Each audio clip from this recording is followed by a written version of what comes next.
Have you ever heard of the Grand Circus of Mysteries? You can recognize us by the large banner set up over the entrance, a circular sign with several slightly faded-looking clowns, magicians, leaping acrobats and other exotically dressed performers decorating its length. A large, open circus tent sits in the background with the entrance lit up in yellow, and the name of the circus is printed out in bold and stylized letters in a semicircle above the scene. The sign is over 50 years old, and it's been a tradition for the past century for it to be erected right on top of the archway over the circus gates. I would have hoped you'd heard of us. We're a circus like no other. We've put a lot of effort into creating a special experience for our visitors from the minute they step into our circus to the moment they leave. Your visit will be greeted with the smell of popcorn and funnel cakes and sweet cotton candy. The sounds of shrieks and screams from the rides will drift over to your ears, along with the clattering, pops and beeps of the nearby game stalls. You'll notice a rolling layer of artificial fog drifting out of the entrance as you walk in, from which there seems to be no source.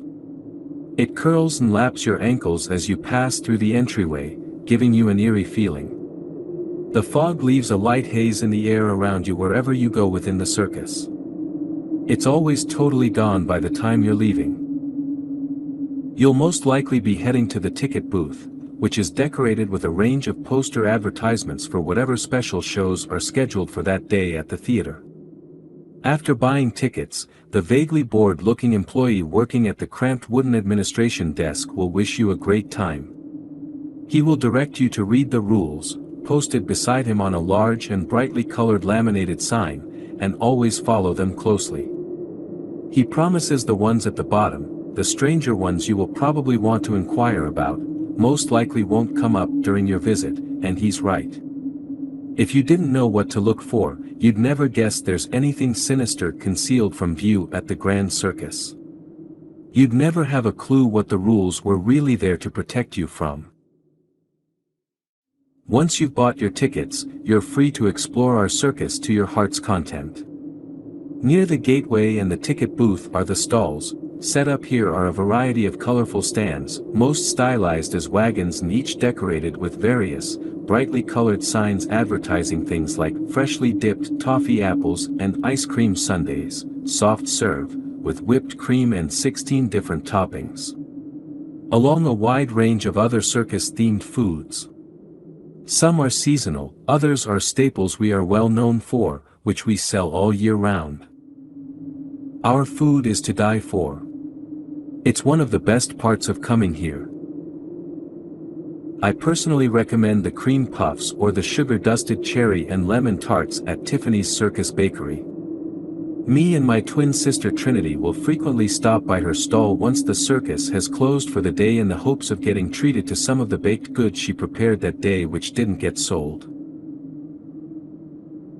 Beyond the game stalls decorated with toy prizes such as stuffed animals and dusty-looking puppets, you will find the rides, which range from an occasionally faulty merry-go-round to the Crystal Palace jumping castle, to a slightly unsafe-looking oval-shaped roller coaster with old-fashioned sounding arcade carnival music filtering out of the entryway.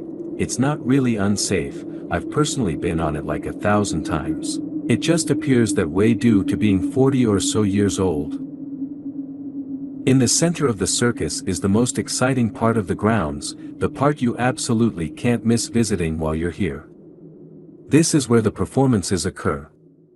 This is what you came here to see. To the side of a large, grassy pavilion, you'll find a miniature outside stage lightly decorated with a large sign and lit with some flickering, multicolored lights.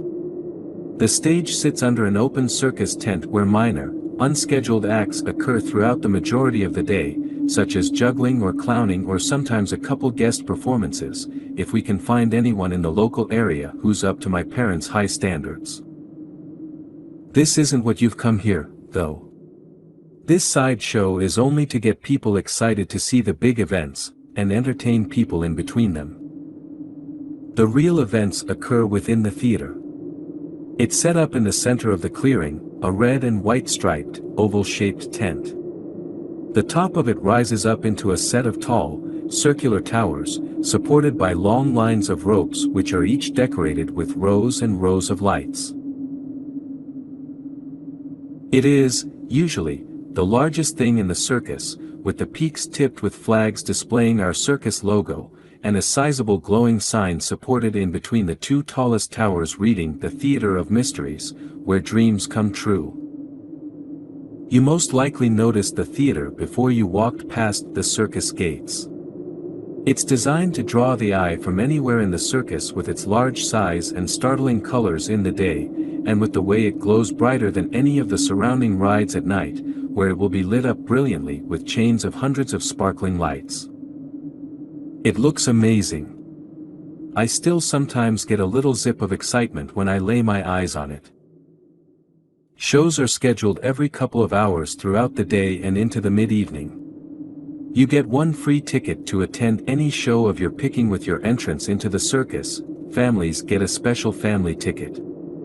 Perry will come out of the main tent with a microphone to make an announcement when a show is about to start.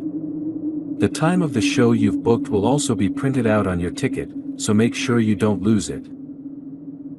We do a range of different events and our performers possess a large range of different talents.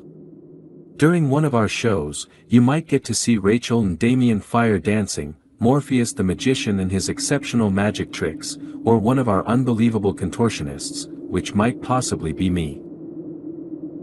Perhaps during one of our acts you might catch me and Trinity taking the center of the stage on a lyra or a trapeze, or joining in on one of the incredible theatrical sequences. We put our hearts and souls into preparing and training for each show, and everyone who has seen us absolutely loves us, as we love performing for them. I promise, we will be your favorite performers. Our acts are unforgettable. Literally life-changing. Everyone who's seen them says so. I'm sure you will have plenty of fun at my circus. I haven't gotten tired of hanging around here, and this has been a second home to me for my entire life. However, no matter how much fun you have, you've got to be careful not to forget about the rules, particularly the ones which are highlighted in red at the bottom of the poster at the ticket booth. These rules are also posted every 10 or so square meters around the circus to make sure you don't forget about them. Breaking any of them is where you can get into real trouble. You could easily spend a full day at the circus and not find a single rule to be relevant. The most common events the rules warn about only come up around once every week. Others persist for a few days and show up every couple weeks. The least common are the rules I've never noticed cause any issues at all during the years people were required to follow them. Don't worry. Though some can change from time to time, they're always very easy to follow. Here's an example. If you're wandering through the stalls and you happen to notice a shabbily dressed, sad-looking clown who offers you drinks, you should politely decline, even if he claims they're free. He's not supposed to be there. I mean, well, he is, but you're not supposed to be able to actually see him. Don't worry. He's hard to miss. Typically he'll give you an injured look and leave a very long awkward pause hoping you will change your mind, and the best thing to do at this time is simply to walk away. When you look back, you won't see any sign of him, and you won't be able to find him again if you go looking. See? Nothing complicated about it. I don't know who would want to buy anything from that creepy guy, anyway. This rule should be common sense, really. You might be curious about the off-limits zone which people sometimes take note of. It's not always there, in fact, it usually isn't, adjacent to the main stalls. This area, which the rules instruct that you are most definitely not supposed to enter, appears somewhat creepy from the outside looking in. The mist crawls thicker there, drifting up over the sides of the caravans and the makeshift storage sheds. Mannequins, unused tents and decorations, tipped over wagons and other circus accessories lie around haphazardly. Well-used and worn-looking torn-down stalls can be found alongside these other items, stalls which appear particularly odd and out of place, decorated with labels such as Master Afton's haunted masks and Madame Claudia's incredible fortune-telling, and interactive puppet shows, Mr. Chuckles and Friends. The section is fenced off with multiple red no entry warning signs posted nearby. The thing is, you might see someone, a figure, beckoning for you to come over to them from the other side of the fence inside the swirling, artificial mist. Their facial features and the way they lean to the side are slightly off-putting, and though they are well-dressed and look similar to some of the other people who work here, they are a little too tall and their smile a little too wide for them to pass off as a normal employee. You should ignore this person. He's like the clown I mentioned earlier. You're not supposed to be able to see them. Once again, if you're not trying to get yourself into trouble, this should be common sense for you. He gives me chills, so I always do my best to ignore him whenever I notice him. Oh, and don't let your kids out of sight while he's visible. We've had 1 or 2 incidents where that has caused issues in the past. Really, don't let any of this bother you too much. There's way too much to see and experience at our circus to get concerned about some minor safety precautions you most probably won't need to concern yourself about. I admit, there are other odd things people more commonly come across, which don't require rules because they aren't dangerous but which can still sometimes creep people out a bit. For instance, you may happen to notice an out-of-order Ferris wheel toward the back of all the rides, typically identifiable by its unusually large size, compared to all the other rides and attractions, and clear evidence of age and abandonment. If you look at one of the carriages higher up in the sky for long enough, you might notice a figure seated on one of them, half obscured from view from your position. They are typically difficult to make out clearly, and they will appear to get restless or uneasy if you observe them for too long. Don't bother yourself with worrying about them. The figure will vanish from view eventually. The employees will all inform you there's nobody up there at all. They'll point out that it's impossible for anyone to get anywhere near the Ferris wheel, due to a safety fence being set up around it, let alone to somehow climb it and make it all the way up into such a high carriage. I'd advise you not to overthink any of the weird stuff you see. You're never going to find a satisfying explanation for any of it, and you'll be likely to forget about whatever you see after you leave, anyway. Most people who have any of these types of encounters tend to lose clear recollection of them shortly following their departure from our circus. It's just another one of the place's unusual quirks. How do I know so much about all this myself?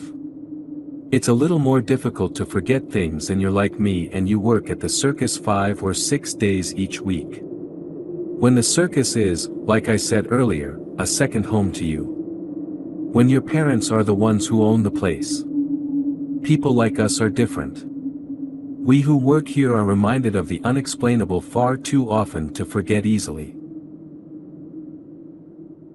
For most of our lives as kids, us twins weren't supposed to talk about or even acknowledge any of the odd stuff. We were taught to pretend not to notice anything looking too strange or out of place. Follow the rules, our parents always told us, and everything will be all right. The hardest part was to not allow our ever-present inborn curiosity and inquisitiveness to get the better of us. I've made the mistake of getting too curious before. I've broken the rules. A couple of times. As a matter of fact, I broke one of the most important rules of all. There's another circus tent, you see, slightly smaller than the Theater of Mysteries. When it appears, typically over the course of a week or so every couple months, it's set up somewhere near the back past all the rides and attractions, not marked with a sign yet decorated with the same softly fluttering flags and lights as the main theater. No employee who works at the circus knows who sets up the tent or takes it down. It's similar to the Ferris wheel and some of the off-limits areas. Like them, it's always gone by the time we're packing everything up in preparation to move. Me and Trinity were left to come to our own conclusions as to what the tent was used for. The most important rule is that you're not supposed to ever go in there. It's another easy rule to follow because the entrance will be cordoned off with a fence and there's a stall set up nearby, selling circus merchandise. This stall may seem kind of out of place away from all the other stalls, but it's set up there specifically for a reason. The owner of that stand is Dennis, and he's tasked with keeping an eye out for anyone getting too curious about the old theater, if and when it appears. He is prepared to step in and make a point of getting you to leave the area if you act suspicious in any way. He'll remind you of the rules and how you're supposed to follow them at all times. He'll act like something terrible is going to happen if you break this particular one. He's intimidating enough to keep most people away and quick enough to deter the few who attempt to sneak past him. You might be wondering how I managed to get inside, then. Well, me and my sister, like I said, we work at the circus. As kids, our parents actually ran the circus, and it's always been like a second home to us. One night when me and Trinity were both 13, we were staying late, as we sometimes do, after the circus closed for the day to train for an upcoming performance we were starring in. Well, it was 2 sequences, actually. Each contained different themes and musical accompaniments. They were both parts of larger acts. We had dual aerial roles for each of them. Features of us as a duo had been popular since we started doing simple circus and magic tricks together for crowds of kids when we were 10 years old. Ellie was our trainer for the night.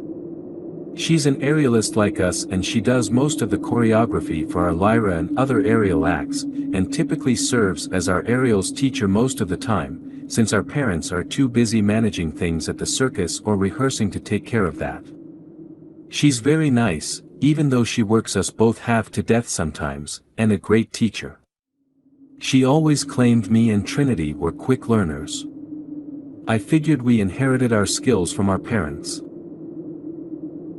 Anyway, we were doing rehearsals with her one night at the central tent well past when the circus closed, practicing for the 2 acts which were planned for the following couple of evenings. We were expecting to finish training close to 10 p.m., but Ellie let us off early, telling us we were too exhausted to keep rehearsing any further and we deserved to have some time to ourselves before our parents took us back to the house we were living in at the moment. It was pretty late, like around 9 p.m., and almost all other people working at the circus had already gone home for the night. Me and Trinity spent most of the time after Ellie left giggling over our phones on social media. We took a couple pictures of ourselves together attempting to do a partnered handstand. This didn't really work out, so we snapped some more photos of us doing a couple other weird acrobatic tricks we tried to invent on the spot, which made us laugh harder because of how silly they all looked. After that we got bored and we wandered out, deciding to go find Tiffany. She was another long-time member of the circus, and she's always been really nice to us. To be honest, I think me and Trinity considered her to be an extended part of our family, like an aunt or something, even though she wasn't related to us. I guess that's the way we were raised to view a lot of the other people working at the circus, particularly our fellow performers and long-time members like her and Ellie. She'd confided in us earlier she was going to stay late herself preparing cupcakes for the following day, and she would always give us treats whenever we came over to visit her at her food truck. My favorite treat was her cinnamon-dusted gingerbread and pumpkin cupcakes, which she had made quite a name for herself with over the years she worked here. I was actually distracted thinking about these very cupcakes as we emerged from the theater. We were walking across a grassy, shrouded field through the maze of rides, passing the warm, yellow glow of the lights of the merry-go-round and approaching the orange and red-colored fun slide, no more than a still silhouette in the darkness. It was then that Trinity stopped suddenly and pulled at my hand. "Hey, do you hear that?" she asked, eyes widening. "Hear what?" I asked. "Listen," she said insistently, and somewhat curiously, I obeyed. And then I heard it, what had captured Trinity's attention. It was carnival music. Not the kind we typically played during our performances at the theater. This song drifted in and out of earshot as it intermingled with wind and the sounds of crickets in the background. I looked at Trinity and we shared a nervous giggle. "Okay," I said, "now that's weird." "Weird and creepy," Trinity added. "I swear I heard someone talking just a second ago, like an announcer or something." "Seriously. Something messed up must be going on in there," I agreed. There was a pause between us. "We should go check it out," Trinity declared. She saw the way I reacted and moved to stand between me and the tent, visible through a film of mist some distance away. She bounced up and down on her toes. "Come on, Seal," Trinity urged. "Come on, you want to know as much as I do what the hell is going on in there." She was right. I'd been curious about it for years. It wasn't the first time we discussed breaking one of the rules, or this rule in particular. But I'd always been too afraid to actually suggest going through with it. You've got to understand, our parents really made us think some unnamed catastrophe would occur if any of the rules were broken. They made the idea of breaking them sound like a cardinal sin, comparable to the idea of us committing murder. As we'd grown older, we grew increasingly to realize how little sense the rules made. More and more, we questioned why they were there in the first place, and why they were so important.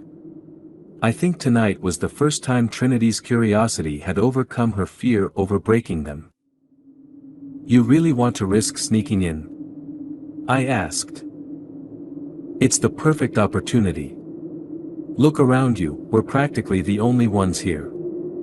"No one will find out," she replied, "no one will have any idea if we just go over and take a peek."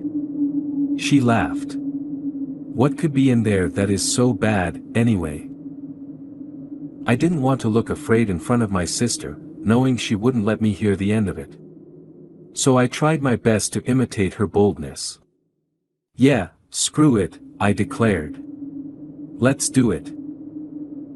We bounded through the silent and mostly dark rides toward the shadow of the old theater. It rose up above the rides which encircled it. It sat positioned toward the back of the grounds we'd been set up in over the past couple of weeks.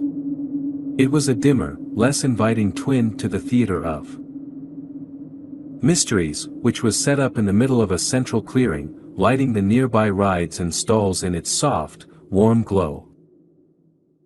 This tent was one of many things we weren't supposed to talk about, something me and Trinity could get into trouble just by bringing up. My parents simply claimed it didn't concern us. However, we developed several theories over the years for its existence based on what little we could learn about it. One theory was it was haunted, possibly by a performer from 1960 who died in an accident while rehearsing for a show at the circus. Alternatively, we thought it could be haunted by one of several other individuals.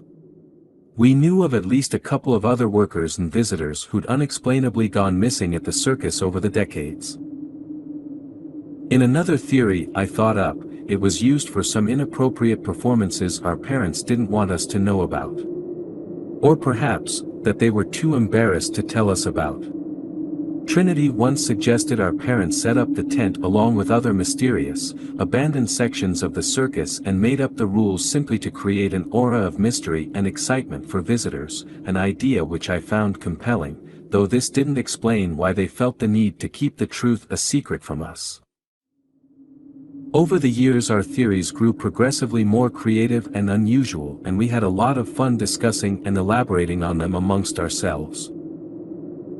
The old theater was set up in a secluded section of the circus, with a fence surrounding its whole length. Hanging off the supporting ropes, a few of the lights flickered faintly, leaving most of the tent visible as nothing more than a dark outline. Unlike the theater, this tent was not marked with clear signage.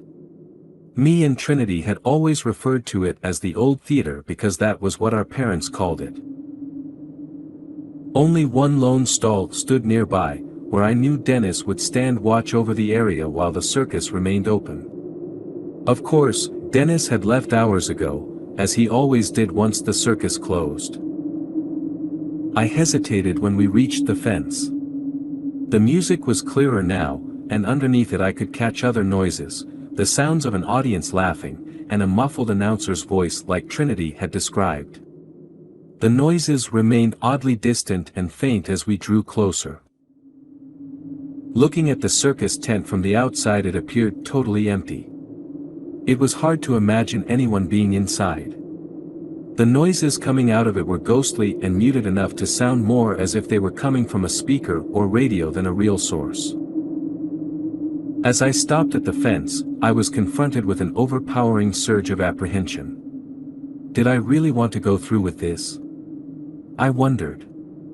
If my parents did somehow find out about what me and Trinity were doing, I would get in an unbelievable amount of trouble, more trouble than I'd ever been in before in my life. I didn't want to think about how my parents would react to our actions. Trinity's impatient voice pierced into my thoughts. "What are you waiting for?" My twin didn't give me a chance to respond. She was already pulling herself up nimbly over the fence. She glanced behind her expectantly after she dropped down on the other side, then kept moving. Jarred into action, I forced myself to snap out of my nervous state and moved to follow her up over the fence.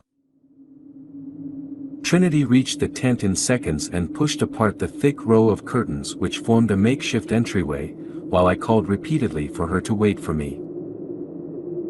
As the curtains parted, I was momentarily bathed in a yellowish glow which caused me to squint a little. Just as quickly, the curtains closed around her as she stepped in, leaving me standing out alone in the cold air.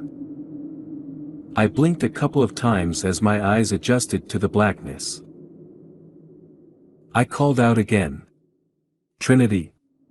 Trinity, can you please answer me? Trinity, seriously." I received no response. The sound of carnival music drifted out from the tent through the curtains, along with a bout of wailing demented laughter and a series of shrieks, making me shudder. I had the unsettling sense she'd disappeared, and that if I walked into the circus tent after her, I wouldn't find her. The idea made me feel a little tingle of dread. It didn't sound as absurd as it should have, standing out alone in the cold, dark night. I called out again. Silence. The curtains, while closed, completely concealed whatever lay beyond the entryway. Barely any light filtered through them. Feeling more than a little apprehension, I stepped toward the curtains and with one swift movement, pulled them open. I had some general idea of what I was expecting when I pushed apart the screen and stepped within the old theater. I imagined I would find a couple of performers, rehearsing some kind of special secret act I didn't know about, like me and Trinity sometimes theorized, or perhaps performing for a small audience.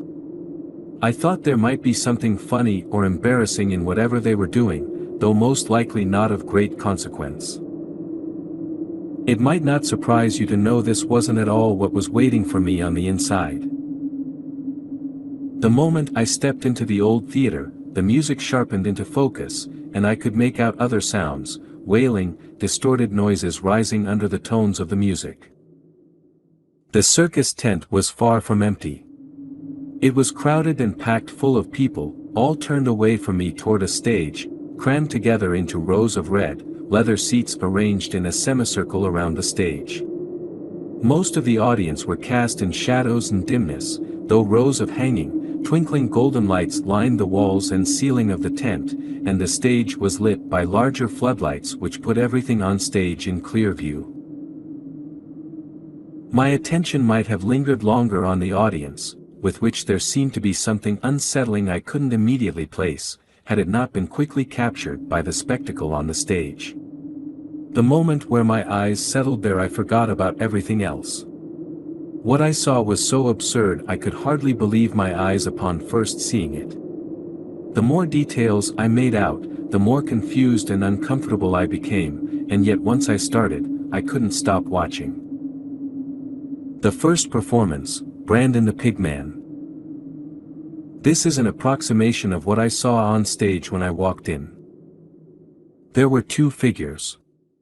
The first was a professionally dressed, well-groomed man in a top hat carrying a long, pointed black staff in one gloved hand. The second was a grotesquely bloated man. Hanging off him was a dirty garment which covered his waist and thighs.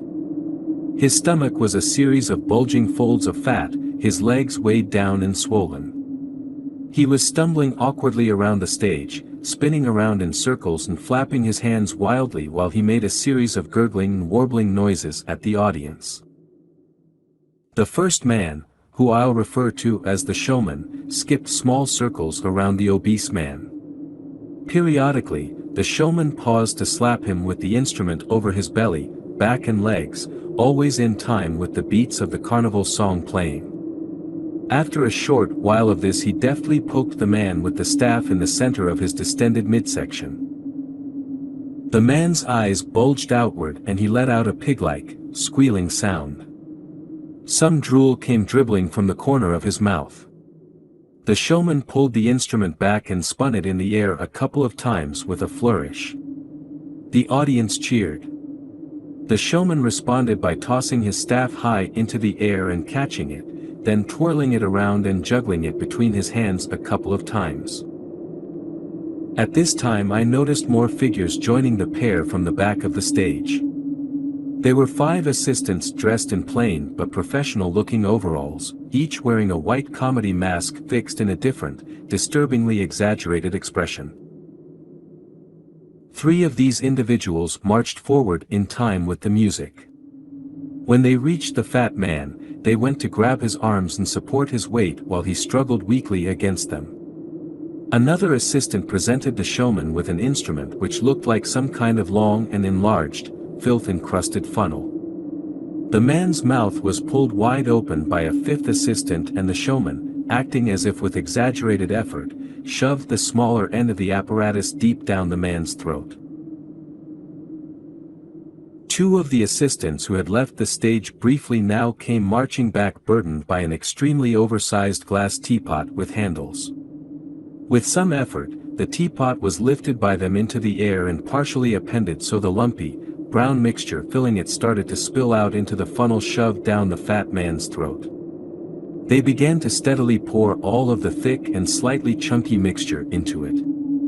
Judging by its size, the teapot must have contained at least 10 liters of this stuff, whatever it was.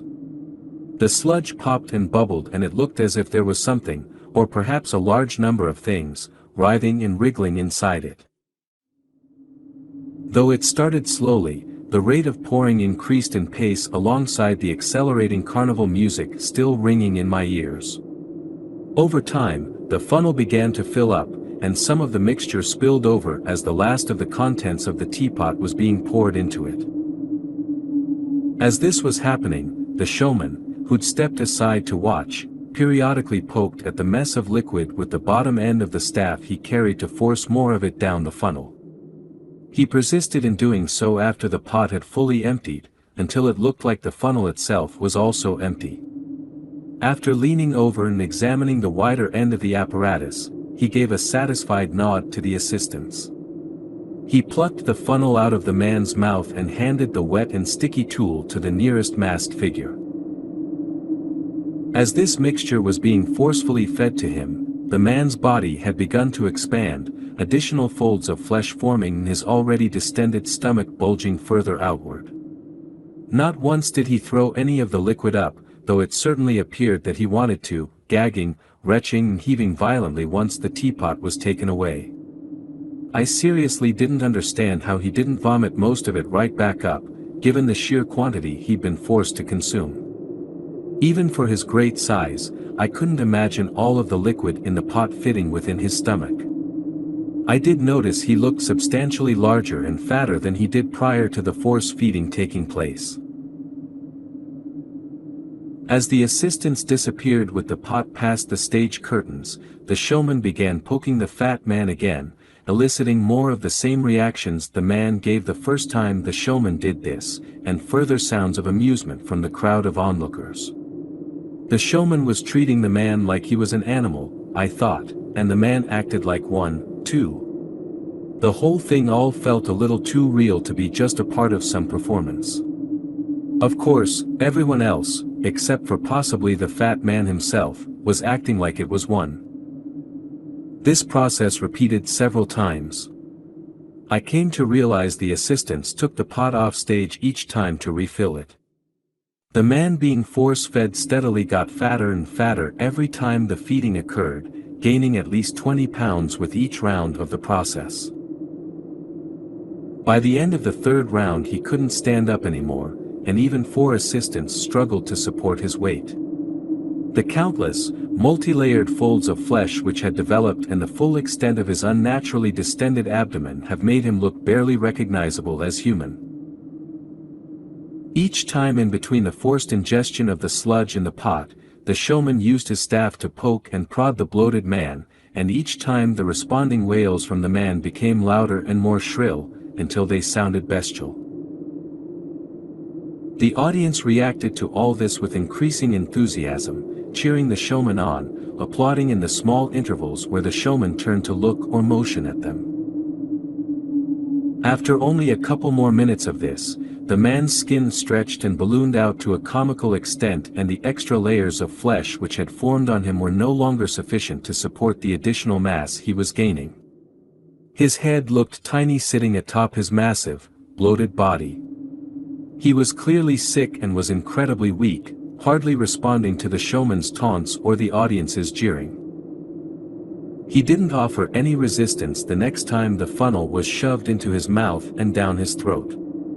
During this round of force feeding, the center of his belly slowly darkened to a bruised and sickly purple, and thin, snaking veins of blood became visible beneath the skin. At that point, the simple act of breathing was clearly a great chore for him. His bald head was glistened with a layer of sweat. His eyes had rolled to the back of his head as it lolled limply to the side. The process of poking him resumed once again. The fat man seized up every time the showman's staff prodded him. His lack of any further reaction disappointed both the showman and the audience, so he poked him harder, and then the fat man raised his head and projectile vomited a mass of chunky blood and gore onto the stage. Noticing the satisfied response from the onlookers, the showman's eyes lit up and he twirled his cane in the air in another celebratory arc. Once the crowd settled down, the man's mouth was forced open and the funnel inserted in one final time. His chest heaved and his arms quivered and spasmed as yet more of the liquid in the pot was forced into him. I could see the dark veins of blood spreading steadily over the entire length of his abdomen and legs. With every passing moment the deep, crimson stains spread more rapidly, covering a large part of his torso as they thickened and darkened. In the middle of this latest session of force feeding, the man's belly burst open with a wet popping sound. Blood and meat splattered all across the stage, some pieces making it to the front rows of the audience. I saw several of the parts of the man's insides on stage flopping and sliding around, as if they were agitated by the sounds of the crazed and excited audience members, some bursting open in the process and spraying further pieces of gore everywhere. I cringed away and bit back a shriek.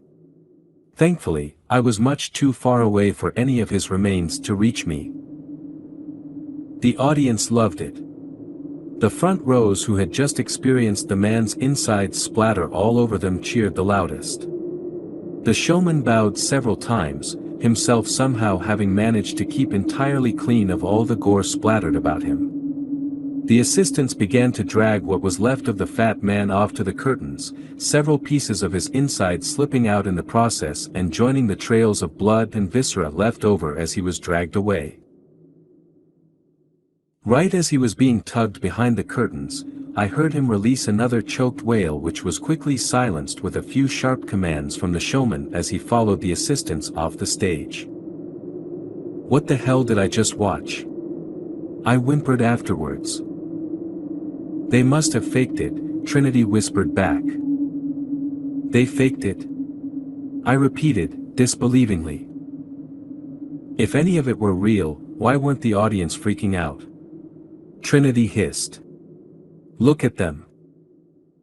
The audience, there's something wrong with them, if you hadn't noticed. I shuddered. And how do you think they managed to fake any of that, anyway? Trinity hesitated. I don't know, she admitted. But I'm sure it's possible. I mean, it can't be real. No way. She let out a short, half-hysterical laugh.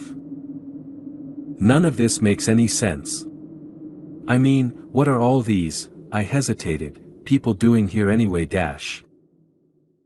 I was cut off abruptly as two of the audience members sitting nearby turned around to look at us. As my eyes adjusted to the dimness, I realized both were wearing dark, stained clown masks and dirt-encrusted, slightly torn jester's clothes. The clown on the left raised a finger to his unevenly cherry-painted lips as he glared at us through the dark hollow sockets of his eyes.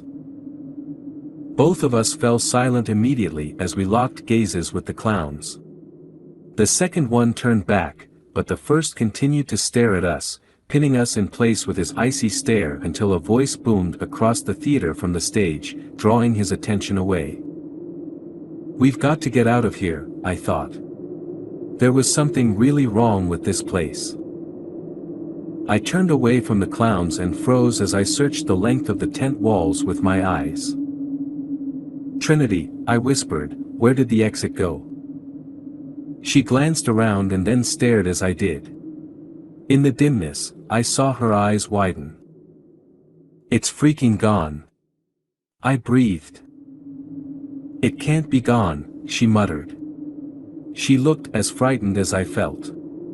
She started walking quickly toward where the exit had been. I followed her. I think we were both hoping what we were seeing was a trick of some sort. I thought it might be a result of the way the shadows played across the walls of the tent.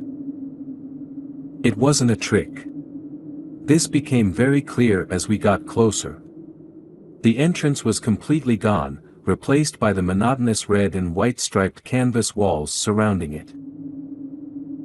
For the first time, I was confronted with the possibility that we were stuck inside the tent with all of the audience, although if the fact bothered any of them they didn't show any sign of it. I quickly rejected the idea. I decided instead we must have misplaced the entrance somehow. I was about to tell Trinity we should circle the remainder of the tent to find the way out, or if not maybe another exit. I never had the opportunity. Take a seat, the show's only just begun, the voice from the stage called out. I didn't recognize immediately that it was directed toward us. Only when I saw the way that Trinity's face had paled visibly did this fact register. One of those clowns from earlier turned back for a second time. This time, he dragged one of the empty seats out from beside him, and patted it. He then turned to look up at us expectantly. When neither of us moved, the voice spoke up again. Please, he said, take a seat. Don't be rude. Look, you're making the audience uncomfortable. These words, accompanied as they were by the piercing gazes of hundreds of audience members, many of which I realized for the first time did not in fact possess faces, were enough to get the both of us to shuffle forward and take the seats without complaint. I wanted to cry, or scream. I wanted to run away, to get as far away from the man on stage and the paralyzing gazes of the audience as I could. I knew now what a terrible mistake it was for us to not listen to our parents' warnings. I was painfully conscious of the gazes of the audience, the array of demented, insane and starving looks on their faces, at least those that had faces, and the way they were all watching me and Trinity hungrily. They could tell we were different. Everything about us, from our outfits we wore to our rehearsals to how young we were, made us stand out in the worst way possible. I shrank back in my seat, trying to draw as little attention to myself as possible. When the ringmaster on stage resumed his analysis of the previous act, I was freed from their obsessive looks. The audience frightened me more than the performance I'd just seen. What I'd seen on stage, at least it couldn't hurt me. The audience, however, I didn't believe were so harmless. I could easily imagine them lashing out at us and tearing us to pieces, cackling madly while they did it. Performance 2, The Siamese Sisters. The next act started a couple minutes later, after a couple assistants who'd come on stage earlier finished clearing the remaining entrails and body parts off the stage, and a few more handed out handkerchiefs to the front rows of the audience. Me and Trinity were both freaking out silently, pressed together with as much distance from the other audience members as the small space between us and them would allow. And now for an act with some of our newer talent, the Ringmaster announced. Our next show for you is an aerial sequence from two women who sacrificed everything to join my troupe. These sisters, as individuals, are wonderful performers, but their talents truly shine when working together. The two of them are capable of so much more than a single one could ever achieve by themselves. May I have the pleasure of presenting to you, the Siamese Sisters. Two women emerged from a gap in the curtains and walked up the stage, dressed in matching black and blue outfits. The Ringmaster stepped aside, clapping with the audience as he made his exit. I looked between them as they approached. The snaking designs and patterns on each of the women's outfits flowed seamlessly together in a way which made them disorienting to look at as they moved together. They began their performance by bowing deeply to the audience and taking each other by the hand. An aerial hoop was lowered from a long cord as they started to circle one another. When the hoop was low enough, one of the sisters slid into it and pulled the other sister up with one hand. Once they were both in the hoop, they adjusted themselves separately. One sister moved their hands and legs to sit in the hoop in a man in the moon, and then lifted her hips and adjusted her feet to sit upside down in the same position. The other lifted her legs effortlessly over the top of the hoop while she maneuvered her grip to hold the top and bottom ends of the hoop in each hand. This left their faces perfectly level as they stared into one another's eyes. After a pause in this pose, they transitioned seamlessly into another trick, in perfect time with the music, with the feeling and intensity never leaving their expressions. Each trick was more impressive than the last, displaying an exceptional level of strength and flexibility. At one point during the middle of the act, one sister held up the other with nothing by her hand, while the second sister remained poised 15 meters above the ground. The act of holding all her weight in one hand was made to appear effortless. As the hoop spun around and around, they continued to create an increasingly complex series of shapes with their bodies, their every movement tuned into perfect harmony. Their dance escalated in emotion and intensity the longer it went on, with the hoop spinning faster and rising higher, keeping in pace with the music. At times there were two dancers spinning around the aerial hoop, dropping and twisting around its length. At times, their bodies looked like they merged together. Actually, I'm quite sure they literally did merge together. It was the only way many of their tricks could be physically feasible to achieve. One time their legs conjoined at the ankle so one of them could hang downward in a star pose without holding on to the hoop at all, while the other sister gripped the top and one side of the hoop with one hand each in an Amazon pose. Another time, their entire faces, which were both twisted into an unrecognizable expression of passion, melded and merged into one another as they both hung down from under the hoop holding one another. The result was a conjoined head in a constant state of shifting between one face and the other, and sometimes a mix of both, the skin melting together and separating apart again seamlessly, like hot wax. As the song The Sisters danced to neared its climax, I couldn't tell where one sister ended and the other began. It was all so surreal. Yet it was beautiful, in the most messed up way. The soft intones and sharp notes of the music combined with the melodic, intimate dance of the sisters to tell a silent story of love and conflict between the two sisters, and the pain and loss they'd survived together. I cried, not out of horror, but from the raw grief the sisters elicited from me. I completely forgot about the freakish audience on all sides of me. I forgot where I was. I didn't want this performance to end, and when it did, I felt like screaming out in protest and begging the two sisters to keep on dancing. Somewhat distantly, I heard the audience explode into applause as the amalgamation of the two sisters detached their conjoined torsos in one fluid movement and untangled their intertwined limbs. They continued applauding as the sisters bowed once more and turned to walk hand in hand back toward the stage curtains. Observing them, I felt as if I were waking up from a long, intensely beautiful dream. I was aware enough to notice the nearby clowns eyeing us, and me and Trinity made sure we joined in on the applause. Our show of approval was convincing enough for them to appear satisfied, and they turned away again. The ringmaster made his way across the stage to announce the next act. I barely heard him, still struggling to shake off the way the sisters made me feel. The third performance, the Skin Wearers. In the third performance, 3 men walked on stage and proceeded to strip to their underwear. The middle man produced a brightly colored and decorated carving knife and made a long, deep cut across his leg, starting at the foot and ending at the upper thigh, without so much as cringing in pain. After a couple more incisions, he took hold of the corners of skin inside the cuts and slowly peeled and tore a long flap of it off his leg, exposing the raw muscle and tissue underneath. This, whatever this was supposed to be, made a mockery of the first performance in its display of horror. These 3 men proceeded to detach all visible skin from their bodies, peeling it off like a costume in large strips, each using an identical-looking knife. This did not appear to cause them any pain, or any feeling at all, not even as they cut through and plucked their own eyelids off. They were quick and deft about their work, sharing little more than distasteful grimaces and comical expressions with each other and the audience. The audience made vocal their enjoyment of every second of it.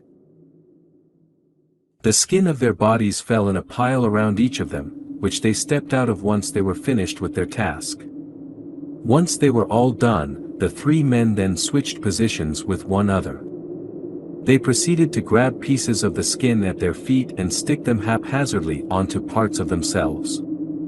They did this until most of their bodies were covered by patches of ragged flesh, a task which took a while due to pieces dropping off frequently during the process of their work.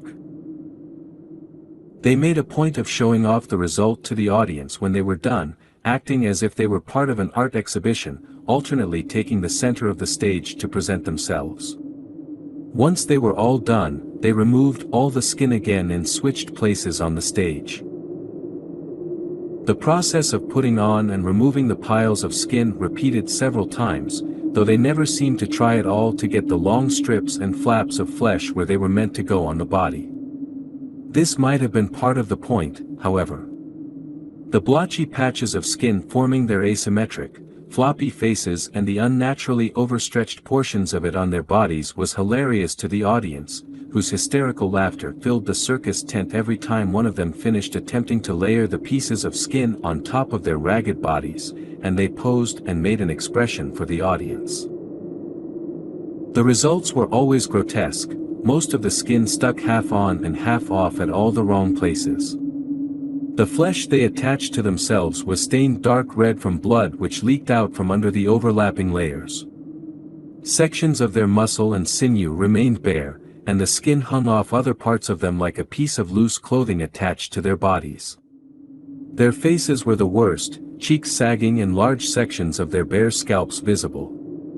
Uneven flaps of skin were used to replace their eyelids, which left most of the eyes exposed, and none of the 3 made any attempt to replace the skin which once formed their lipless mouths. I lost count of how many times I swallowed my own puke before this spectacle was over. I'm amazed at how I managed to keep my composure through all of it. The horror did, finally, reach its end.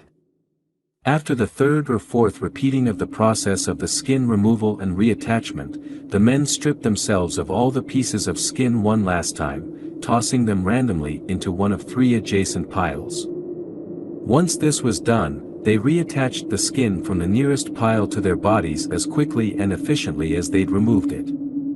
The pieces appeared to attach on as if they were being glued, and each piece fused together in the same unnatural way they had been peeled off. Seeing the speed and efficiency of their work, I couldn't help wondering how many times they'd done this before.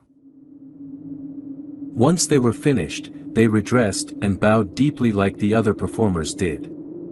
Besides a few faint lines which could have been scars, there was nothing left to suggest what they'd done to themselves.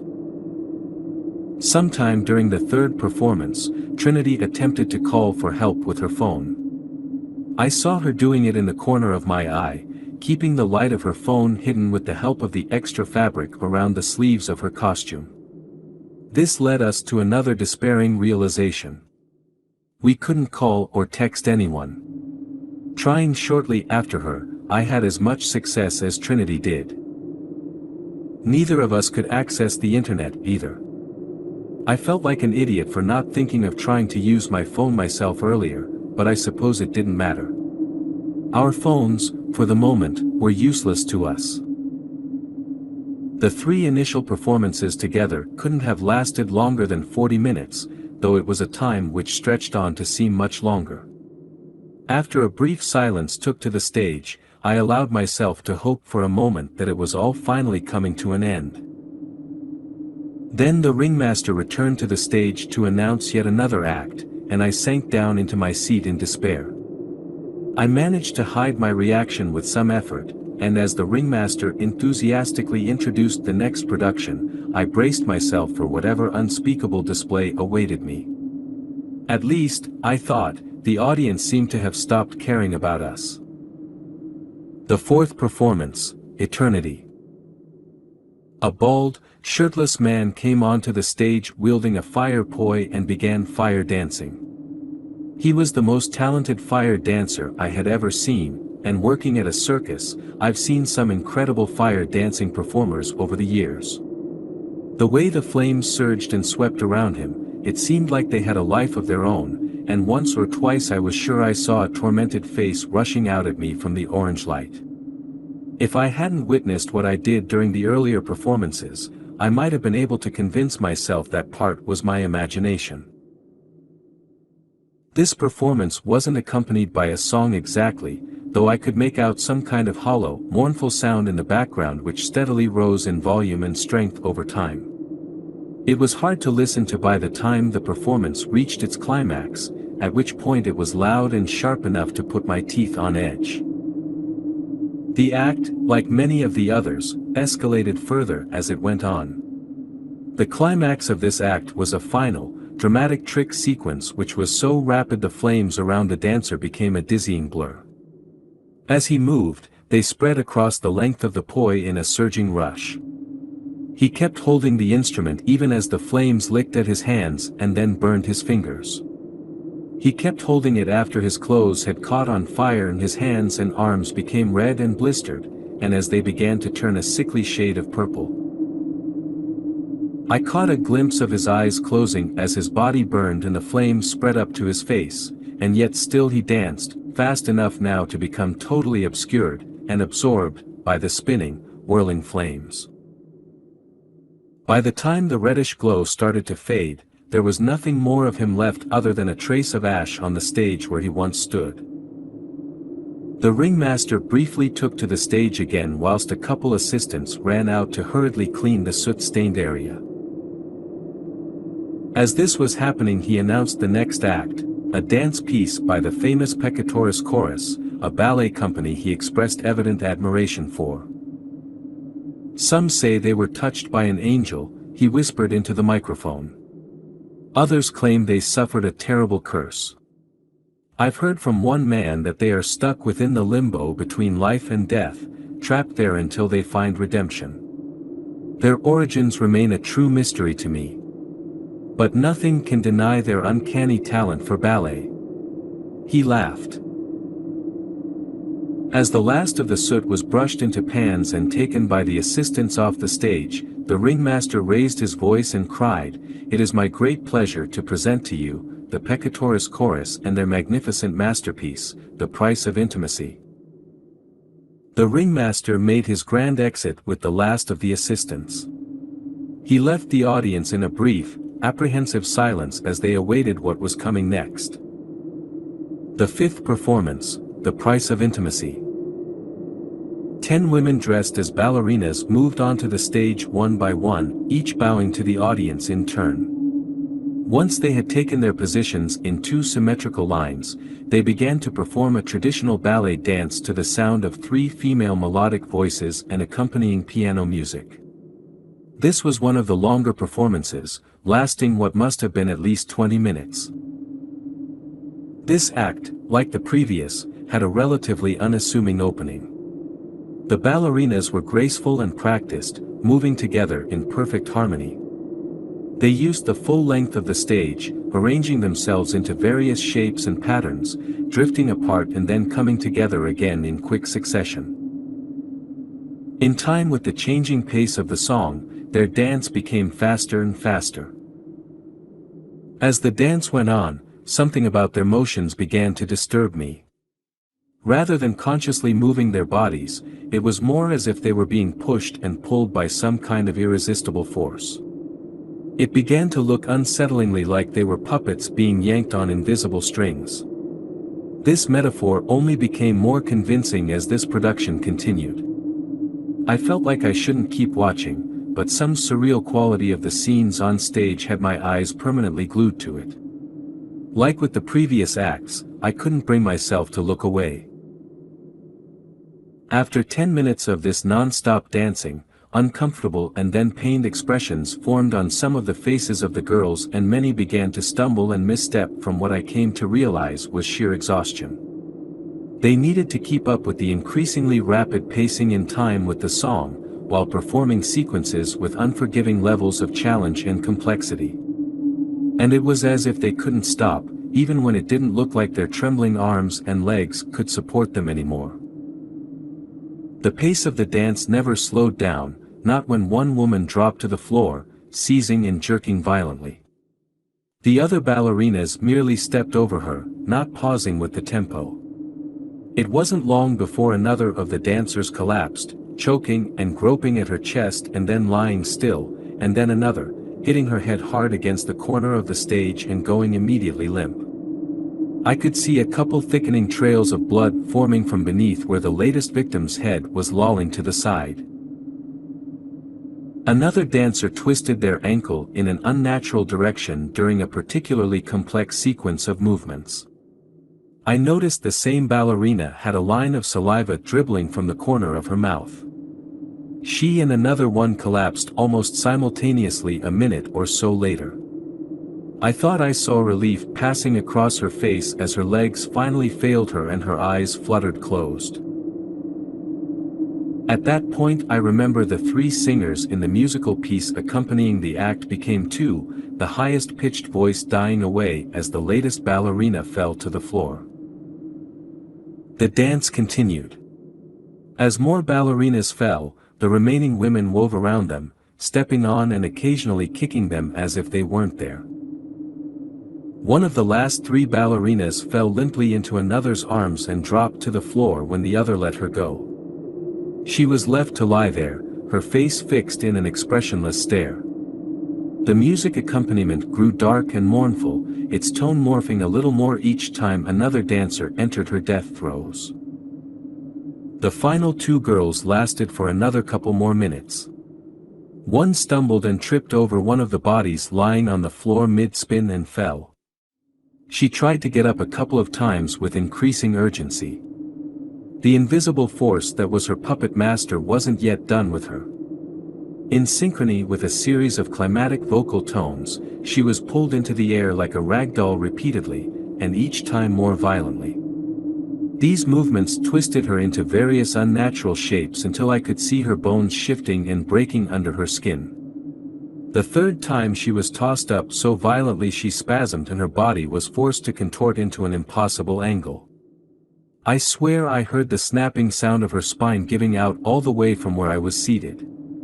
She fell forward face first onto the ground and lay there, pale and deathly still.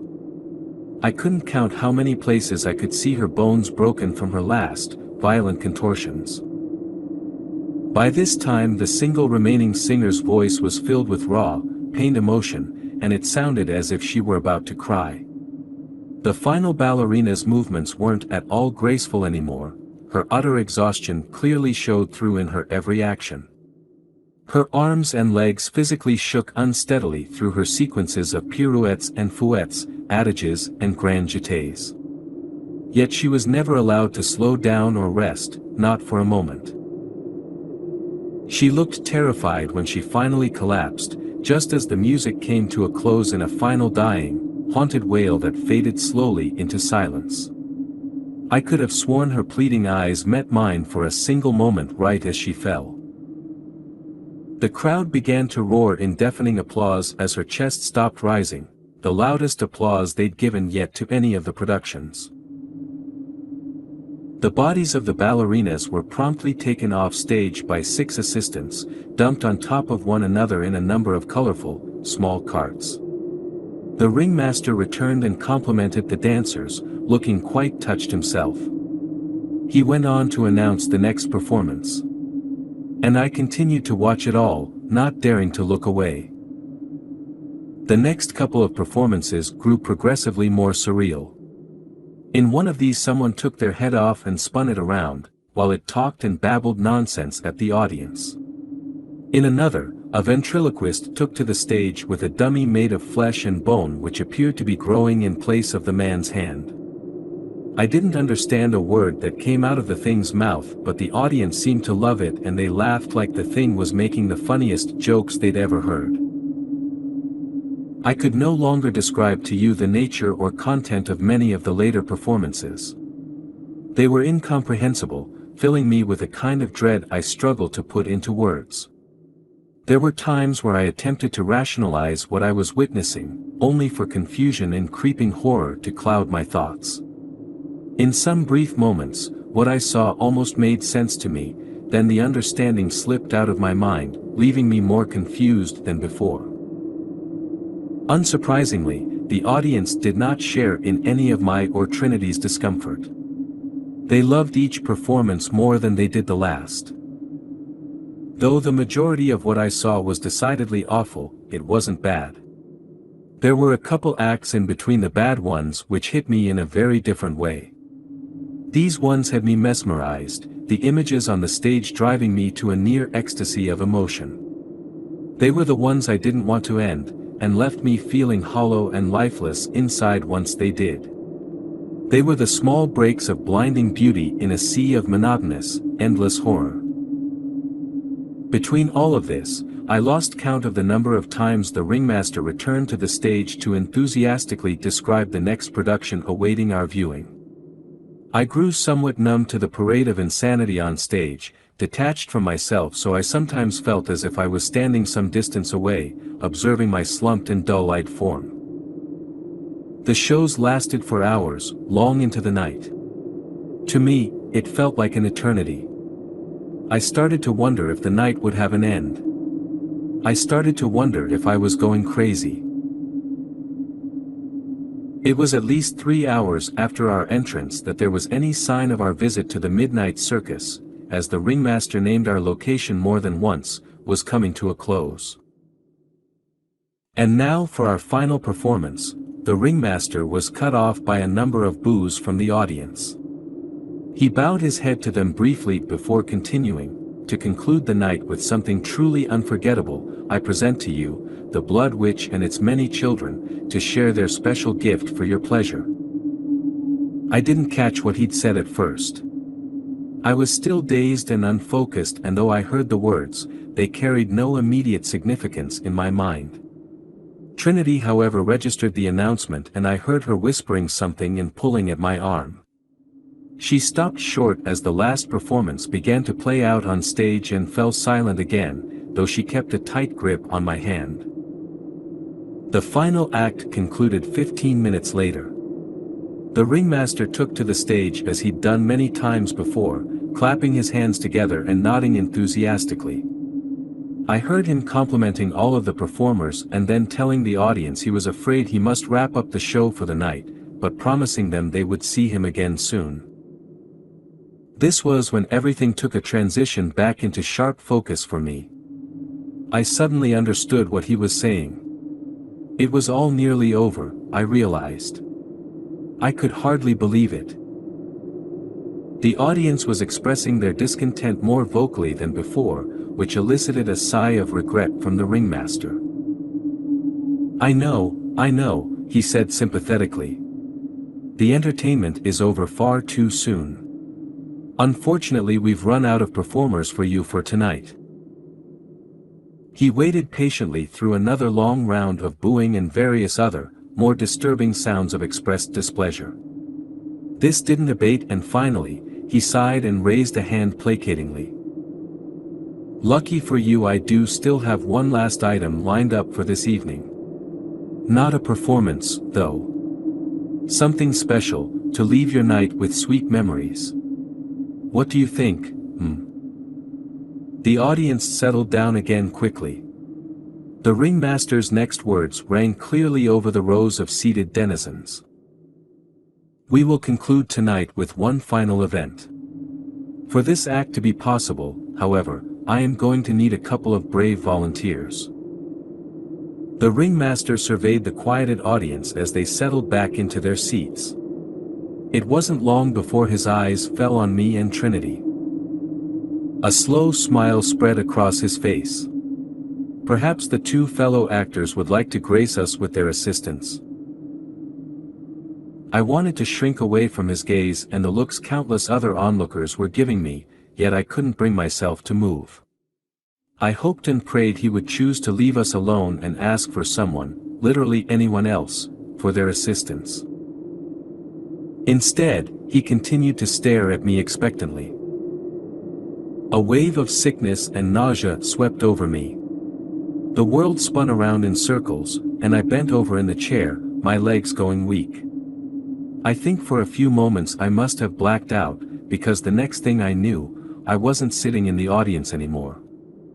I could hear the ringmaster's voice from much nearer, from right beside me. I twisted my head to the side. I saw the audience, positioned to my right on the rows upon rows of seats surrounding the curved stage. I tried to move and realized I couldn't. As I raised my head, I saw my whole body was tied down on a wooden box with a set of thick, leather-cuffed restraints. I was lying inside a translucent glass container, stained with a thin layer of grime and a small amount of what looked far too much like dried, clotted blood. Trinity was standing nearby, her hands covering her mouth. I didn't know how I'd gotten there. I didn't even know how the box I was lying on had made its way onto the stage. Later, when I asked Trinity about it, she described experiencing the same thing I did with the blackout, so she was as confused as I was. Panic took over. I started to freak the hell out. I screamed and pulled against each of the restraints with all my strength. The restraints were tight and firm, and it didn't do me any good. I could barely move any part of me more than an inch. My panic doubled, as claustrophobia set in. Give our brave volunteers a round of applause for their participation. The ringmaster cried. The audience obliged enthusiastically, and the ringmaster clapped with them. When the sound settled down, he began to explain what he planned to do to me. Tonight our participants shall play a game. Care to guess what kind of game? My screams quickly quietened as I registered what the ringmaster was motioning at and started paying attention to what was going on around me. A couple of the assistants, wearing the white masks and overalls, were working on something, some kind of device. My eyes fell on a large and wickedly curved, circular blade, 1 or 2 feet long and high. It was hanging poised from the device the assistants were fiddling with, which was itself built into the ceiling of the glass box. The tip of the blade was raised just over half a meter above my body, and it was positioned directly above my midsection. The whole thing looked like some kind of torture device, which I decided it most likely was. My movement stilled as terror infused me. I was half aware that the ringmaster had begun to jest with the audience, who were observing me with entertained amusement, as he lifted to tap his finger over the top of the glass box. Ladies and gentle things, our friend Celeste has herself in a bit of an interesting situation, as you all can see. If she wins this game, she gets released, and these two sisters will earn themselves a very special prize. If she loses, however. The ringmaster trailed off, looking meaningfully down at me. Right as he said this, the figures finished whatever they were doing and went to shuffle away one by one toward the back of the stage. I twisted my head to the side as I saw the ringmaster holding something out to Trinity, who was standing nearby with a stricken expression on her face. "This," he said to her, "is a puzzle box. Within it is the key which will switch off the saw and release your sister safely from her glass entrapment. You have," he glanced at his watch, a watch up to that point I hadn't noticed he was wearing, "approximately 5 minutes to solve the puzzle and get that key out of the box. Starting from right now. The survival of your sister is in your hands. Good luck." He didn't wait for Trinity to ask any questions, or respond at all. He pushed the box into my sister's hands. Then he flipped a switch on his side of the glass container, and just like that, the saw came to life, spinning with increasing speed and emitting a high-pitched, piercing whining. At the same time, the music changed, a new tune starting up. It was full of suspense and intensity, a song which I was sure must have had its origins right out of a horror movie. My throat ached as I screamed again, helplessly. "Oh, and no cheating. You can't try to take the key out of the box until the puzzle is fully solved," he called over the noise to Trinity, waving a finger. "Getting it out any other way will cause things to end very badly for the both of you." He patted the top of the glass container, snapping his gaze back to me with a mischievous grin. "You'd better hope she gets that box open quickly, or you are going to be in a lot of trouble," he said in a low voice. "What is this, some kind of sick joke?" Trinity cried. She ran over and tried to tug the glass box open with her hand. The top didn't budge. "I wouldn't be wasting time asking questions," he called gleefully. "You're already down to 4.5 minutes. I realized the ringmaster was being entirely serious about the game he wanted us to play. Slowly and steadily the saw was being guided downward, and it was noticeably closer to me than it was before it was switched on just under a minute ago. I tried to imagine what would happen once the blade descended low enough. How long would it take to cut me open? Would the pain come all at once, or in a steadily escalating wave? Would I see my intestines fall around me? Would my insides spill out over the table I lay on? I could see the scene forming in my mind's eye with shocking clarity, and panic threatened to overwhelm me. "Celeste, oh Celeste," Trinity was sobbing. "Oh God, what do I do?" She was hysterical. The box shook violently in her hands. She looked like she might drop it at any moment. 3.5 minutes, the ringmaster announced, lifting his arm to present his watch to us. "You'd really better get started on opening that box," he repeated. His voice was less amused now, the tone carrying a hint of serious warning in it. Most puzzle boxes aren't actually that hard to open, if you understand the fundamentals of how they work. You only need to know where exactly to press down, or pull or push in a particular way at just the right place on the box. Sometimes you need to do more than one of these things in a particular order. You can typically get them open in less than a minute if you know exactly what to do. I didn't really think there was any way I was going to be able to solve one from scratch in under 4 minutes. Yet I had no choice but to try. It was my only hope for surviving this. I tried to collect myself. I forced down my panic with a great effort and twisted my head to look at Trinity. "Bring the box over here, I called in the steadiest voice I could manage. "Bring it closer. We've got to figure this out. Come on." After a second's hesitation, Trinity obeyed, scooting over to me and holding the box out with her hands. She was saying something to me, I think. I hardly paid attention to her. I focused all my attention on the puzzle box, on the grooves and panels of wood which made up its 4 complex sides. I tried my very best to shut out everything else, like I did whenever I was on stage performing. Back when I was younger, there was a man working at the circus who sold, among other things, puzzle boxes not unlike the one I was faced with now.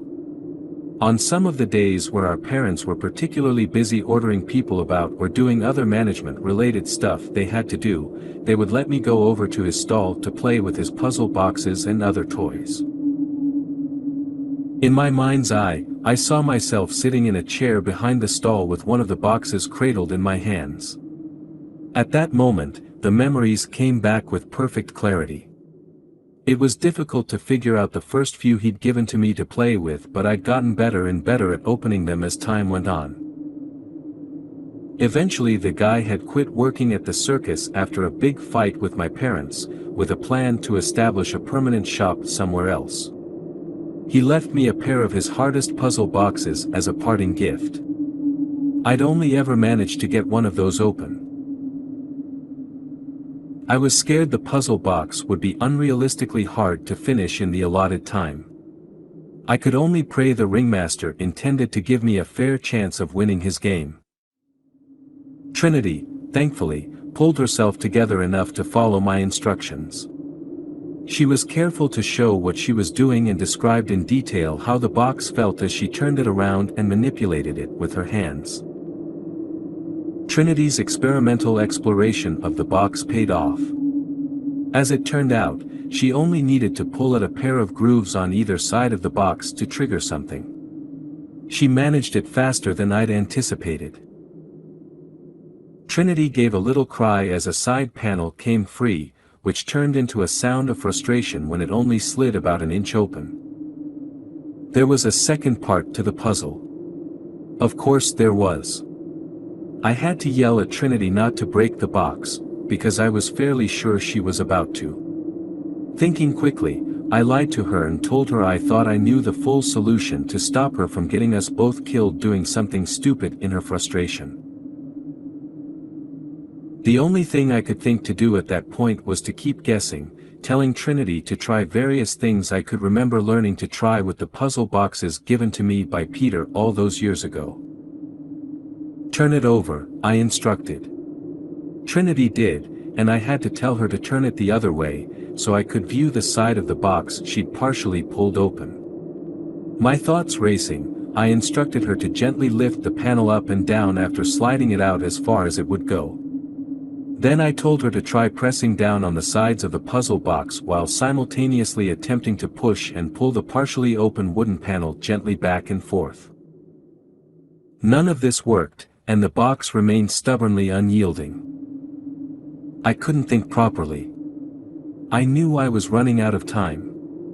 It was becoming increasingly difficult to concentrate, and I kept glancing back to the ringmaster's watch, wondering how long I could possibly have left. I couldn't bring myself to look directly up at the saw to see how close the blade was to me. My heart pounded in my ears as I asked for Trinity to look for any other loose parts to see if they could be manipulated. It wasn't long before she found one. She quickly fumbled with it, lifting an inconspicuous panel on the top section of the puzzle box, plucking it out and allowing the side panel she'd opened partially to slide the rest of the way free. "That's it, I've got it open," she said breathlessly. Trinity rummaged inside and pulled something out. She dropped the box as she held it in her hands and ran over to me. I was crying. I couldn't maintain my composure anymore. I didn't know if she was going to make it in time. The spinning blade was less than an inch from touching my body. Everything slipped into slow motion as she fumbled with the key, finding and jabbing it into a lock I couldn't see on the apparatus the spinning saw was attached to. I held my breath as she attempted to turn the key. For a moment it stuck. For a moment I thought the key wouldn't work. For a second I swore I felt the sharp sting of the spinning blade starting to slice into my flesh. Then I heard the sound of some whirring, followed by a couple of clicking sounds from within the device.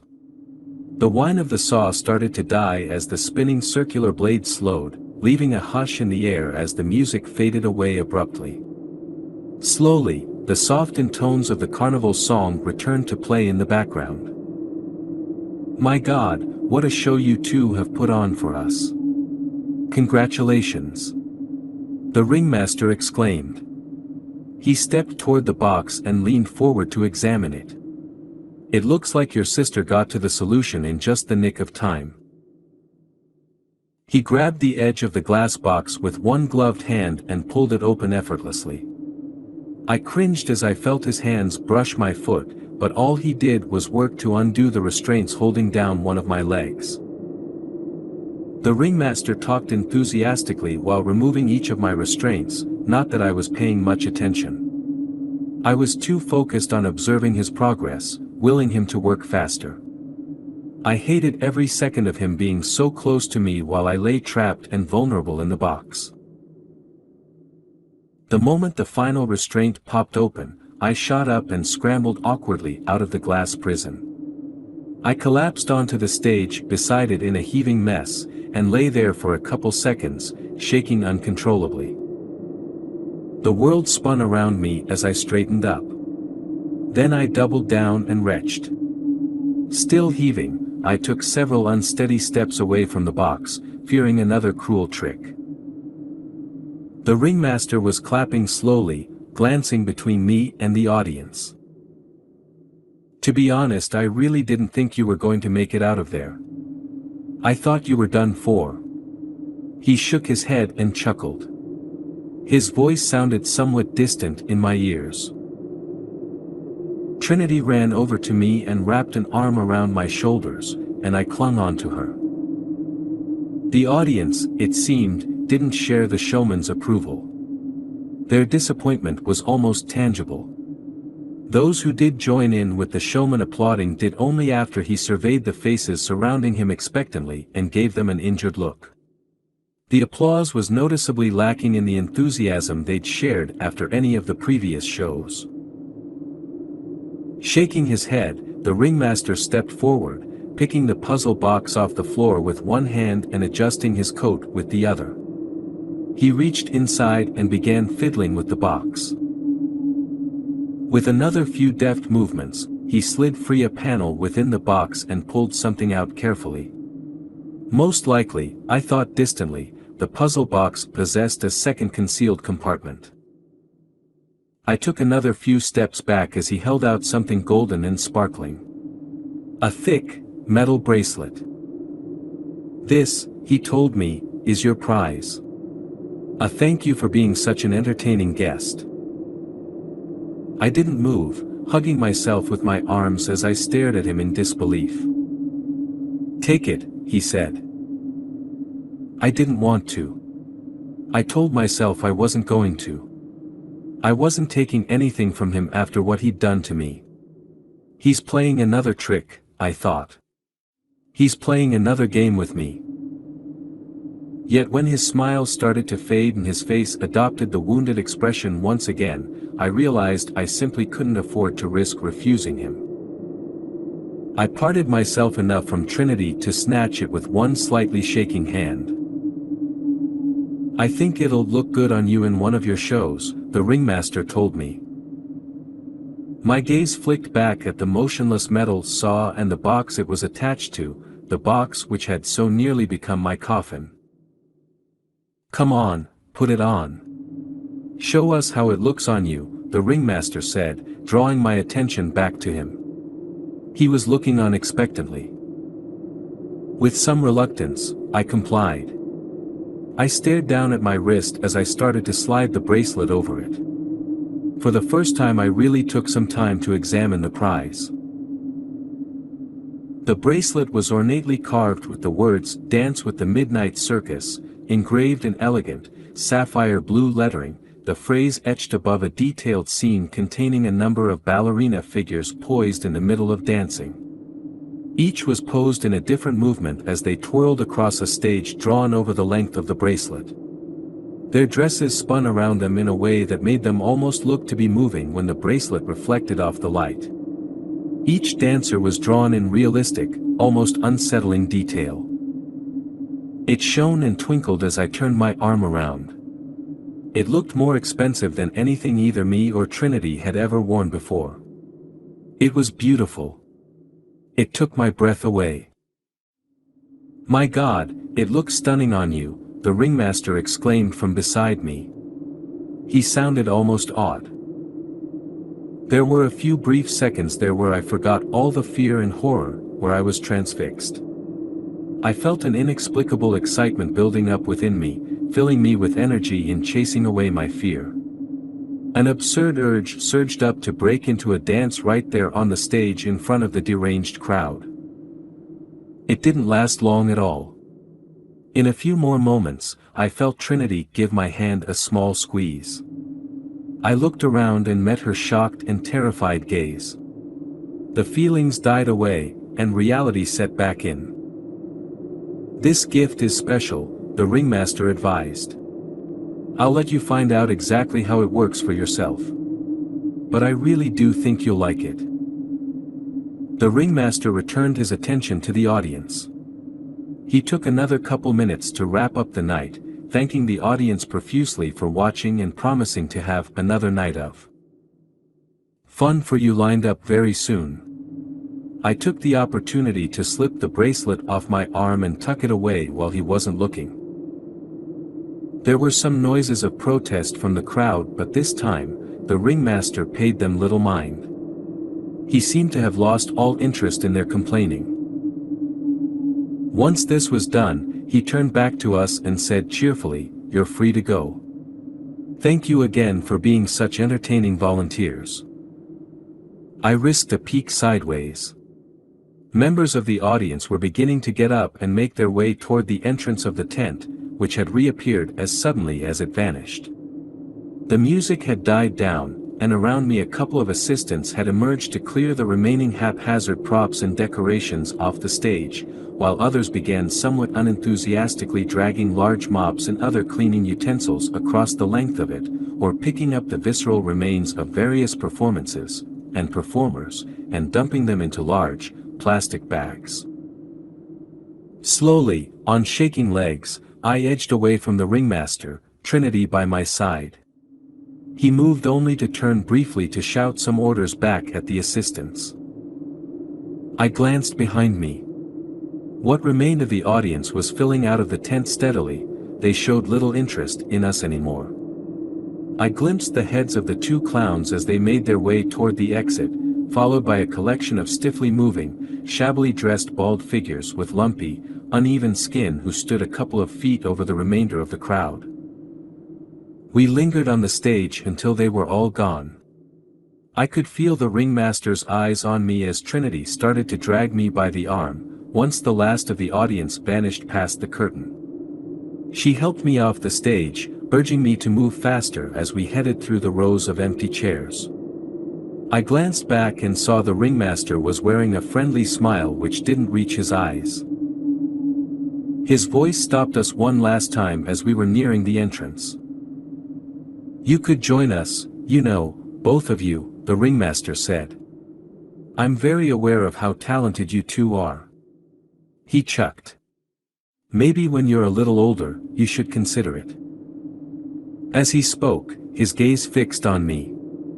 "Regardless, I do hope you'll come visit me again sometime. The Midnight Circus will always be open to you."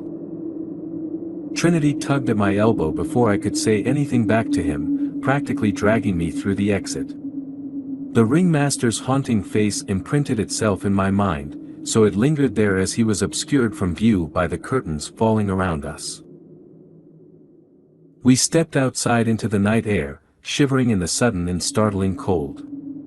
There was no sign of a member of the audience anywhere, the whole circus was deserted and silent.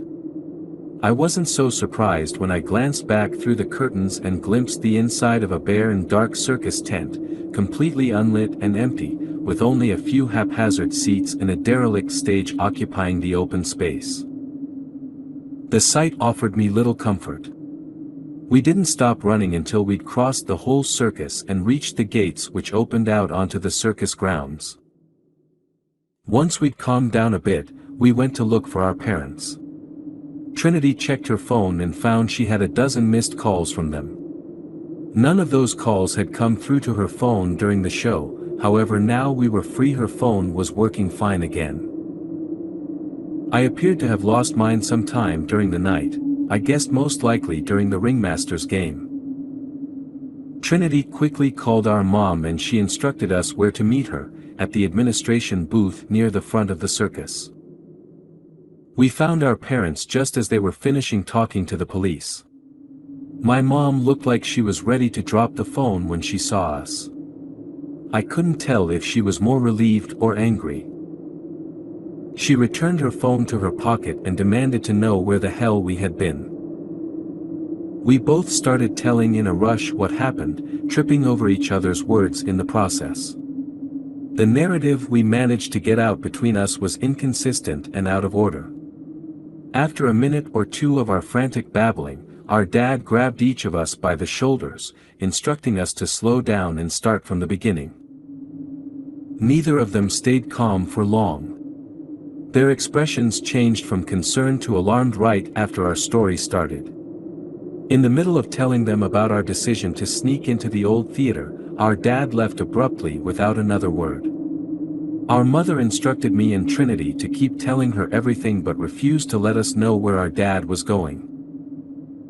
We never stopped to think about whether our parents would actually believe us when they heard our full story. I guess we both assumed they would have to believe it because they were the ones who made the rules which got us into trouble in the first place. As it turned out, I guessed right. Our mother wasn't surprised at anything she heard from us, nor did she for a second question the most outlandish descriptions we gave of what we'd seen during the night, nor our forced participation in Ringmaster's game. I'm quite sure she told our dad everything later the same night and we never saw him once act shocked either. Instead of being shocked or disbelieving, our mom was mad, more angry at us than before. Once we finished our story, she was quick to let us know how serious our mistake was. "You don't have any idea how lucky you are," she snapped. Her tone was unforgiving. "Those rules are there for a reason. How many times have I told you how important it is to always follow them?" She pinched the bridge of her nose and exhaled slowly. "Let me think for a moment. The man, the one running the show, did he offer you something, or make a deal with you, or try to grant you a favor, anything like that?" I hesitated. "He gave me this," I said, pulling the bracelet out of my pocket and showing it to her. "He said it was a prize dash." She snatched the bracelet from my hands. "It's not any kind of prize you'd want to keep, trust me," she told me. "Why?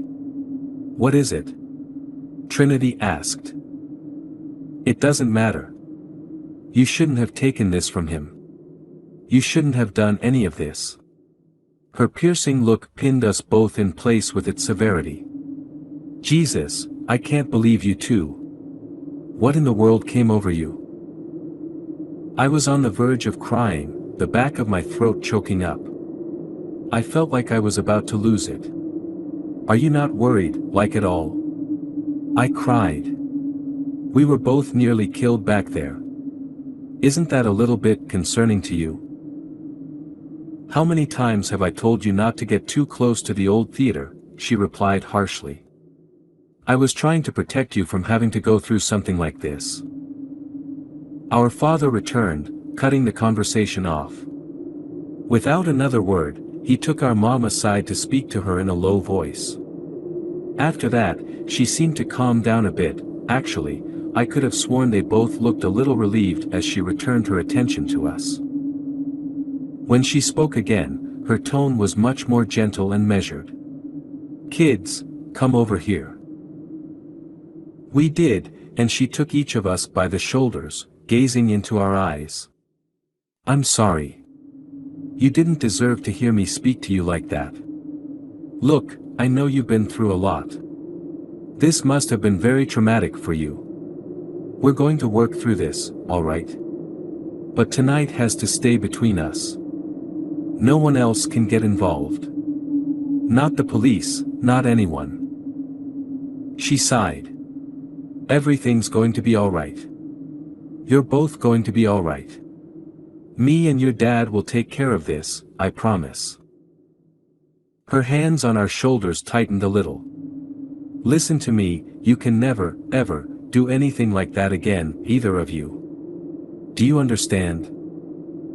After a moment, I nodded. That, at least, was something both of us could agree with. "Also, don't discuss this with anyone," our dad put in. "When other people are around, you need to pretend tonight never happened. One of us will find out if you try to tell anyone else about this.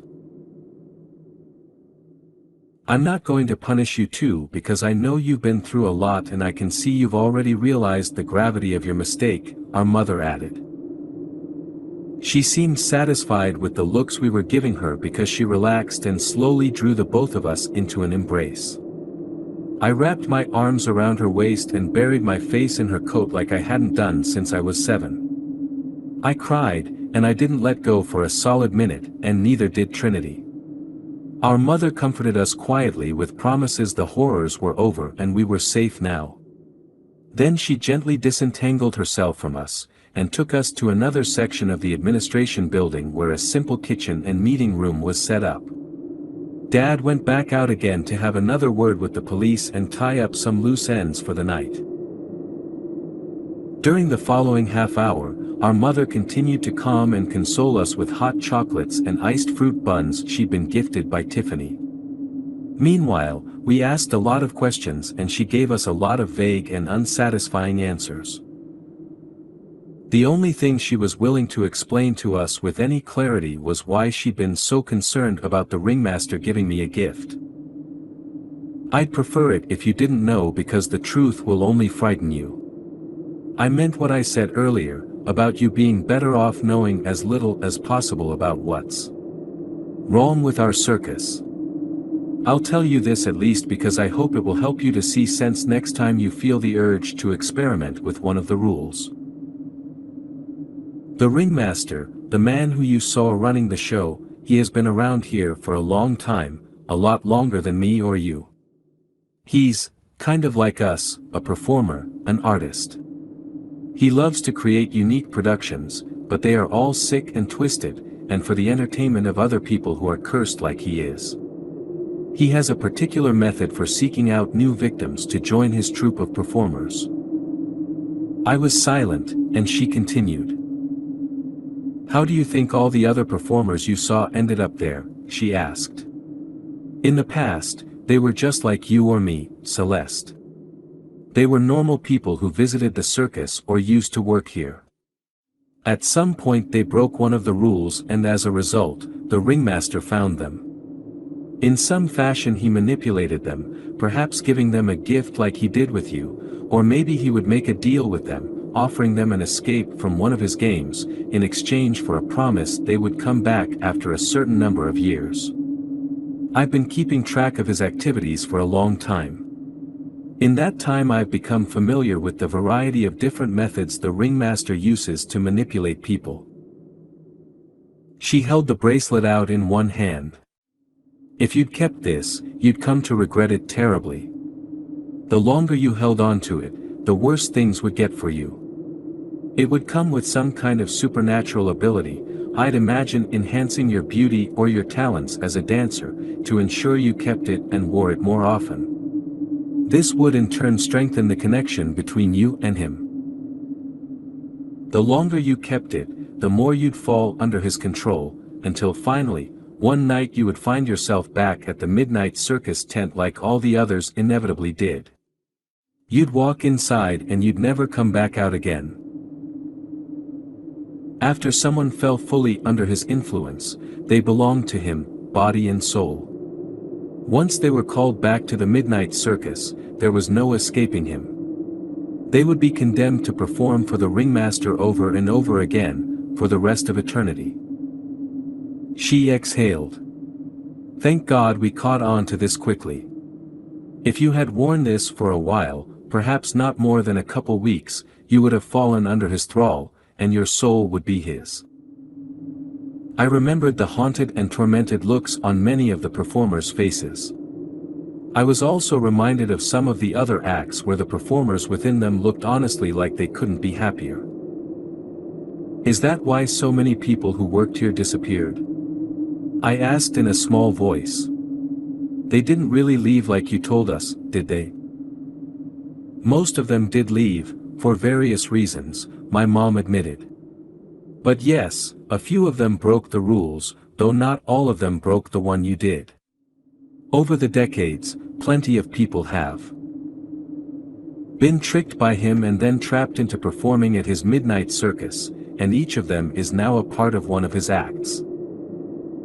She placed one of her hands over mine comfortingly. We're going to get rid of it, okay?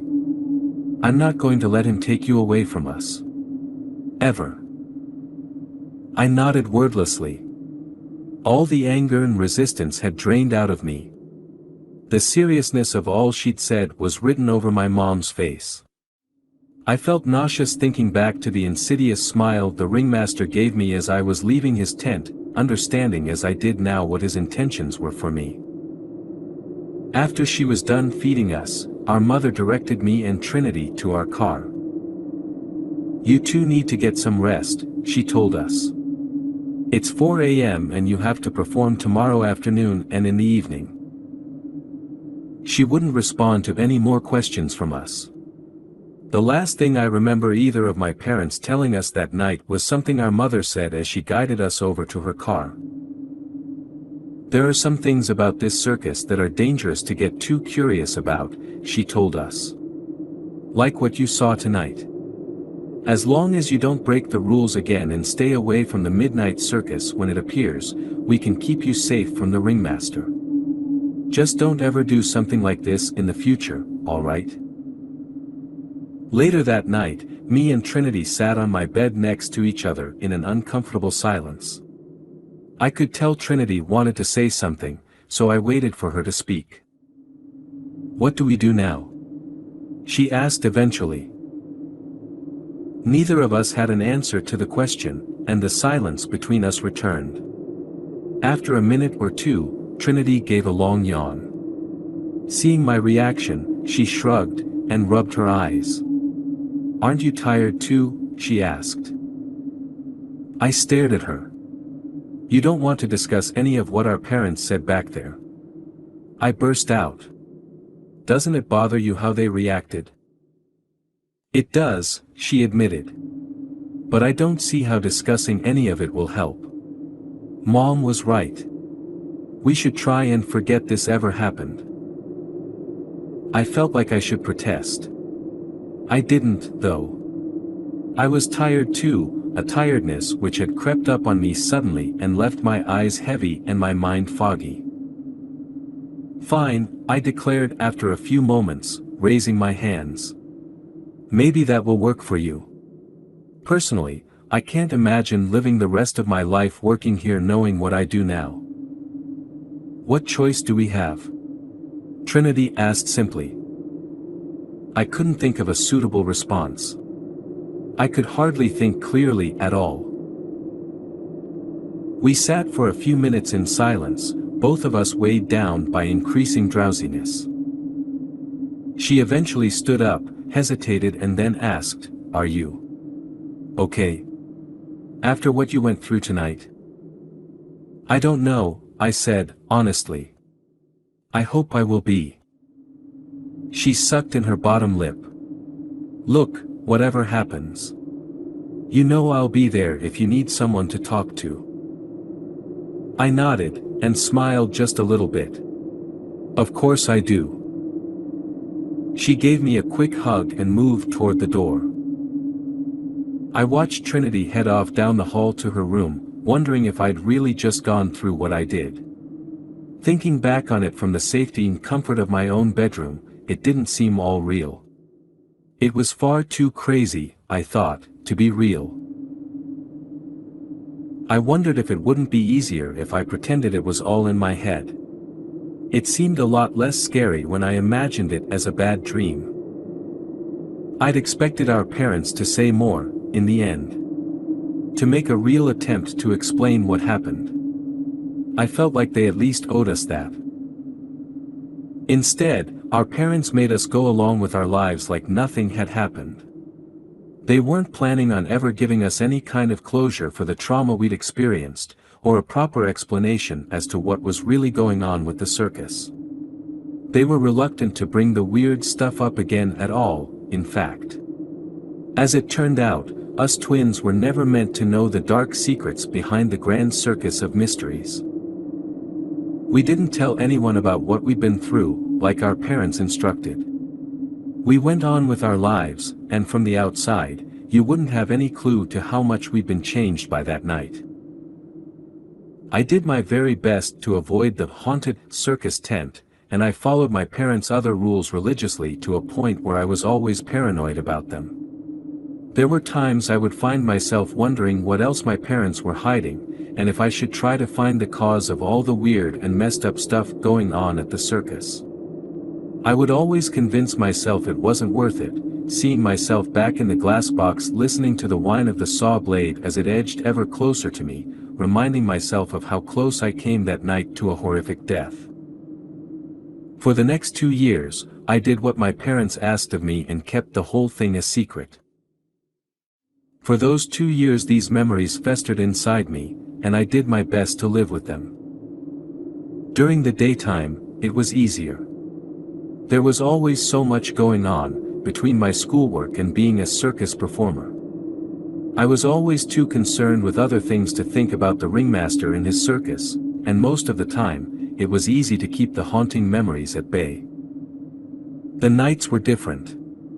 When I slept, I had frequent dreams reliving parts of the night where we visited the ringmaster's circus. Most of them were nightmares. However, the dreams which bothered me most weren't the nightmares where I was bloodily sawed in half in front of a cheering audience, or the recollections of the worst of the performances I bore witness to. What got to me most were actually the good dreams. In those dreams, I witnessed again the haunting beauty of the Siamese sisters or the heartbreaking story acted out in a spirit's lament.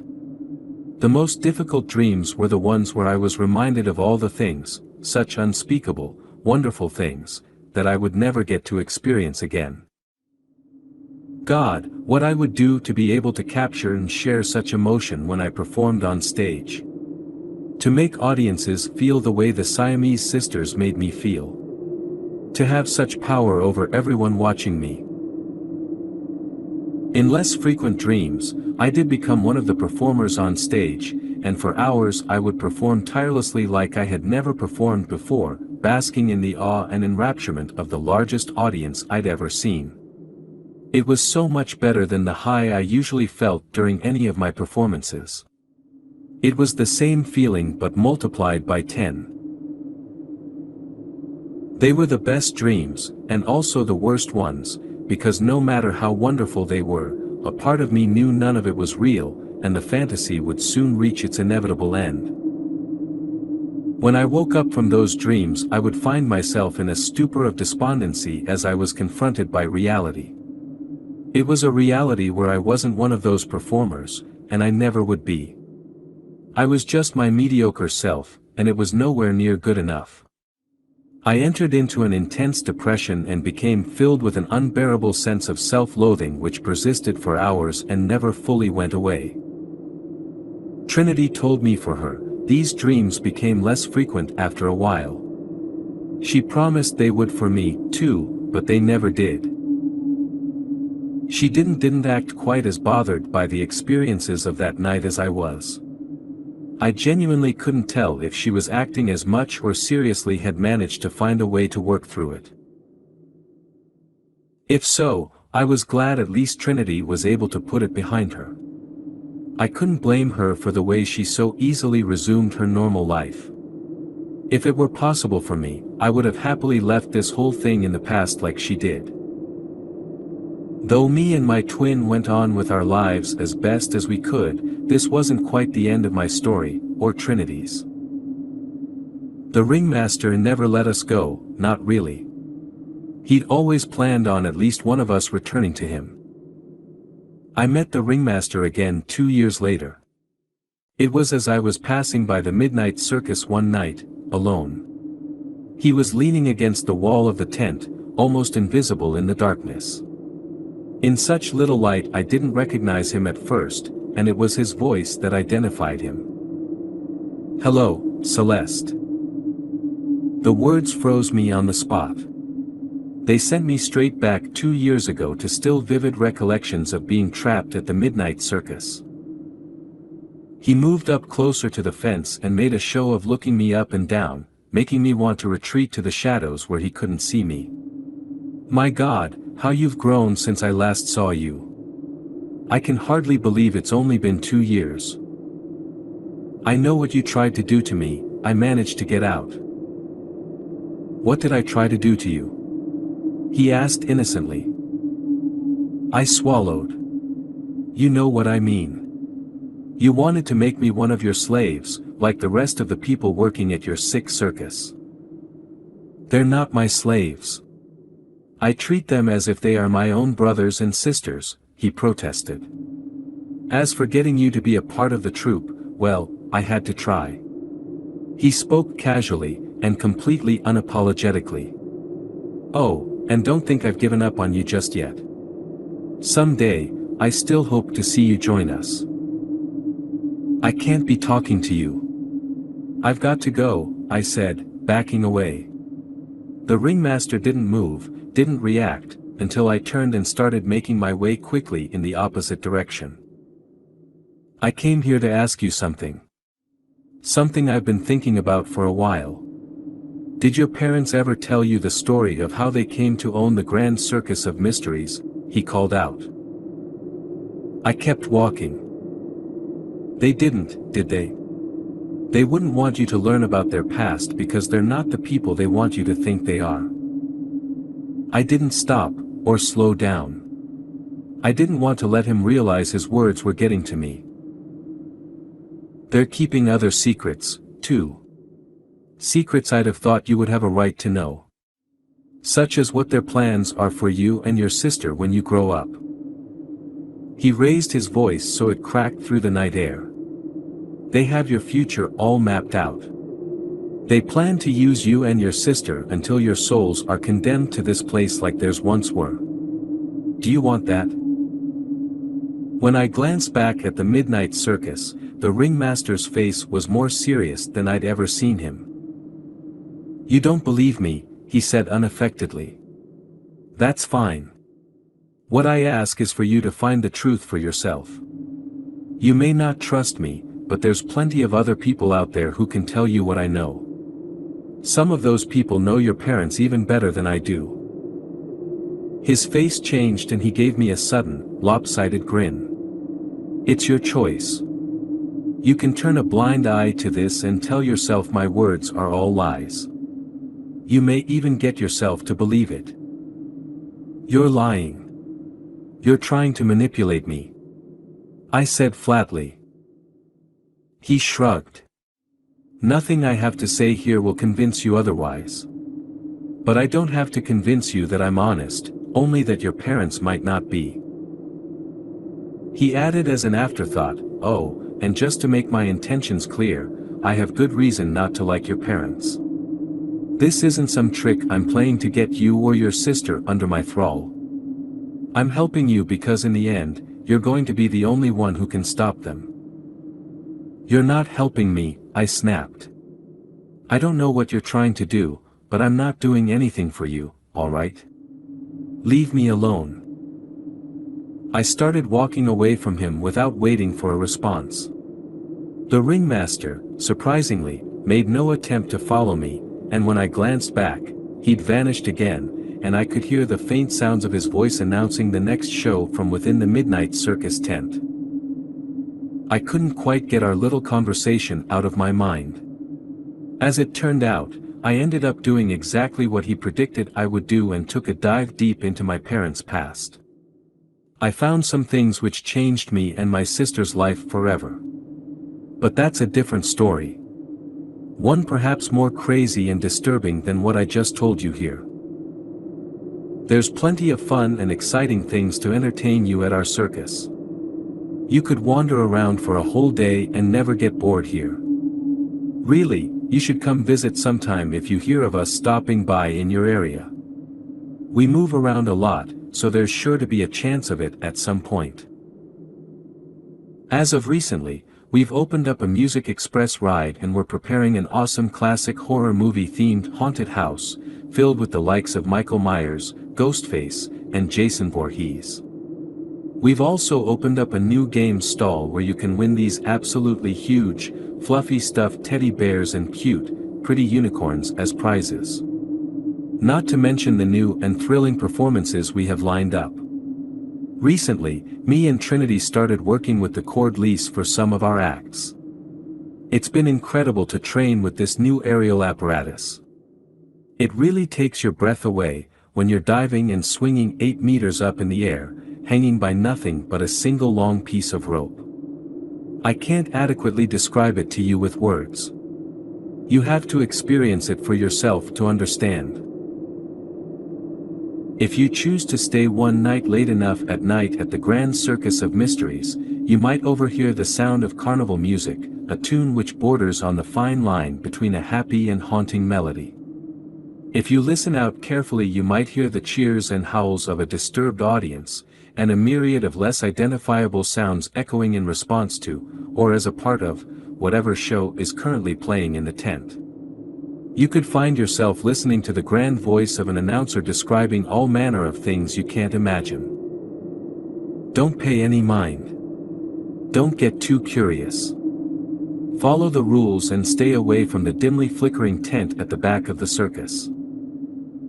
In some places, secrets lie half concealed which were never meant for innocent people to see. Secrets like the Midnight Circus. The rules are there to protect you from them, to make sure you don't ever end up trapped here, the way I did.